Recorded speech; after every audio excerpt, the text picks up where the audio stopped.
Well, this is a bit of a surprise. So consider this, let's say, extended E3 commentary. Why we're getting an announcement of a new Switch 3 weeks after E3, I have some ideas. But, yeah, I mean, I guess, as a tuber, one must react to such things, and people do like hearing what I have to say about Nintendo. Because I like Nintendo sometimes, and I like some of their product. This I don't think I'm going to buy, but let's talk about it before we share our opinion. Let me tell you about a piñatas. A piñat is money plus time minus both of those things. All right, now let's begin the trailer. So I've seen this on my cell phone, but now I get to see it like on my computer. All right. So right away, the first thing I thought of earlier was how do you make it so that you have an OLED screen on an actual, like, non-OLED screen? And what you have to do is hire actors. And then you have to make the contrast maybe a little bit darker.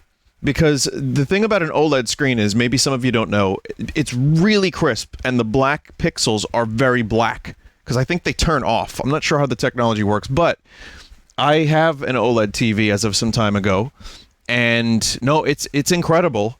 The glare is awful, but I think it's really cool looking, and, you know, the way you portray that on everybody's cell phones and monitors without OLED displays is you just hire actors.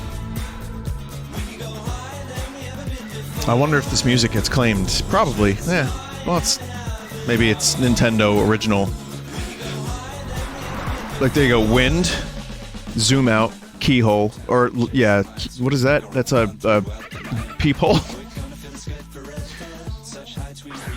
Oh, this is the Pokemon that's not out yet. People were saying that looks better than the original reveal. I can't tell. This is the best part of it. It's the wide adjustable stand. The Joy-Cons are cool. I mean, they're the same crusty Joy-Cons. They probably drift very nicely, but the white and black design is nice for the thing and the dock. Good thing we have that OLED out in the sunlight, like, I guess. The dock looks nicer, which I've discovered that they now sell the dock individually. So if you need an extra dock, I mean, maybe just get that. It's got a wired LAN, which I already am wired, but I had to buy an adapter. So this is a thing that is obvious that they're now launching with.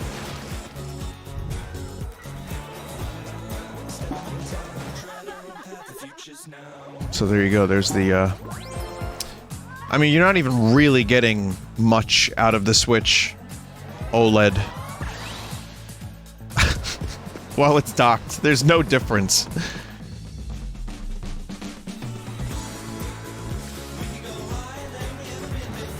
But, I mean, yeah, it's wired LAN, so that's, your internet's gonna be a little bit better. You know, if Nintendo ever fixes their netcode, which I think they did. I think they addressed that there were... I don't even know anymore. I've lost the plot. So, oh man. Okay, so rumors of Switch Pro were true to some extent. I don't know who's making up all these specs.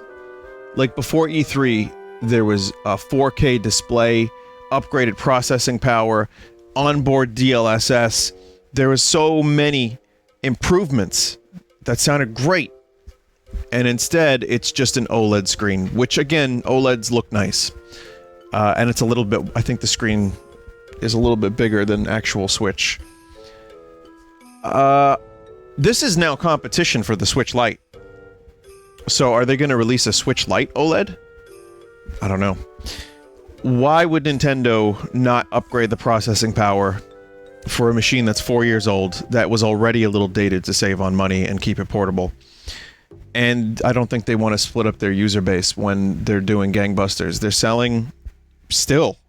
I mean, the last time I checked, the sales were close to 100 million, right? Switch sales figures. This is going to be a spurious Google, so bear with me here. And I don't think we're going to get good numbers from rando websites. It says here 78 million consoles worldwide as of January. So, what was it? Game sales with a Z.com. VG charts, I think, yeah. This was the one that was kind of spurious. But we'll take a quick look. Hardware, 8th generation. The point is, Nintendo is selling still very, very, very well. And there's absolutely... Wait, we're not 8th generation anymore, are we? No, we are not. Let's take a look at hardware. Why is it so hard to get an estimate of how much this thing is sold? If it's 80 million by January 2021... we can assume it's going to be like 85 million or 90 million-ish. Point is, it's still selling really well. Nintendo probably doesn't want to divide the user base too much because they have, you know, listen, Nintendo does not, at this point, because of their success, they have found the magic, which is they don't need to do a whole lot. There's methods that they have discovered, which is just re-release the thing, spit polish it a little bit, if that, and then charge full price or more. So they're going to release this. I don't know if there's some kind of... like, OLED TVs are expensive. So I don't know what it's like with a screen like this, like the size of it. I would have preferred a power upgrade because, as I've mentioned, we get some crusty games. And I don't know... I'm, like, not a technical person, so I don't know how difficult it would be to throw on an onboard DLSS, which would probably fix a number of problems, but would be also even more expensive. I mean, more RAM, more CPU, more storage space. I think this has... I don't know the specs, but I think it has some extra storage space.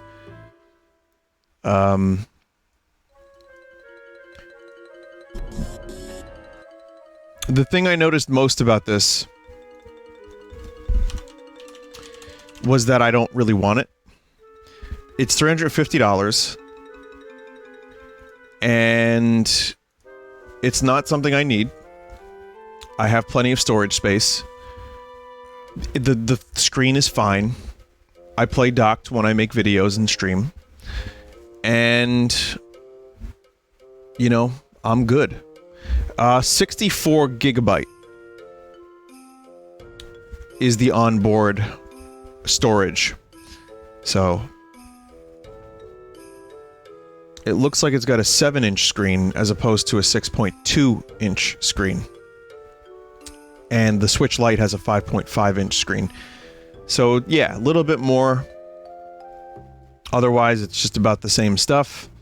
And you do get that dock with the LAN. So I'm not really... I'm in no need for this. I might get another dock for, like, a different TV if I needed it, and just have 2 docks, because the dock, it looks good, and it has utility, but even then, I would probably save my money for the Switch 2, which will be, considering how well Nintendo's doing with the Switch, I'm going to say 2023 is when we will first hear about it. And 2024 is when we will get a release of the Switch 2. And it will have the same gimmick, with another gimmick, and it will have OLED from the start, and DLSS to help with the resolution. And it will be roughly 3 or 4 times more powerful. So still underperforming, but, you know, better. And it will release with a complete edition of Smash Ultimate with 1 new character, who will be Waluigi. Or a walking Switch robot with Joy-Con feet and hands. So you can go ahead and mark my words on that one. The Switch OLED was pretty much a non-announcement as far as I'm concerned. Like, yeah, people are talking about it. It's more of the same. If you play it portably a lot and you like that OLED screen, then, you know, sure. I don't really think this is going to, I don't know. I don't really know. Let me know in the comments. I can't believe I'm saying that, but really, let me know in the comments if you have a Switch and you plan on getting a Switch OLED. Just let me know why. I'm kind of curious, because I can't really imagine $350 on this product. So that's one. Two, I do have a feeling that the reason it wasn't brought to E3 is because they wanted it to not overshadow the games. And truthfully, I think they did a pretty good job with their games. And if you had people talking about this, they'd be like, oh, that's disappointing. It's just an OLED screen. Exactly what's happening now, which is the reaction has been decent. I haven't seen, like, terrible reaction, but I've seen some, you know, some middle of the road. Truthfully, though, I'm not really the best person at this moment to go by, because I have been not exactly scouring the internet these days. So whatever I see surface level, you know, on top of a video comment list, you know, stuff like that. The video itself, this was like, I think 80% or 85% of the people liked the video. So this is not a Metroid Prime Federation Force. Speaking of Metroid, though, the whole white and red, white and black theme of Metroid Dread does go relatively well with the Switch OLED, with its dock and everything, so maybe this is that Emmy robot in disguise, I don't know. What else can I say? That's about it. Again, I would have preferred something with more hardware. With more a boost in its processing power. I would have preferred something with better Joy-Cons that were made a little bit better, that don't drift. Just really anything like that would have been great. So this is not for me, and it might not be for you either. But if it is, let me know why. I just wanna get an idea. So that's it. That's the Switch OLED. And, has Nintendo led us astray yet again? Oh, God.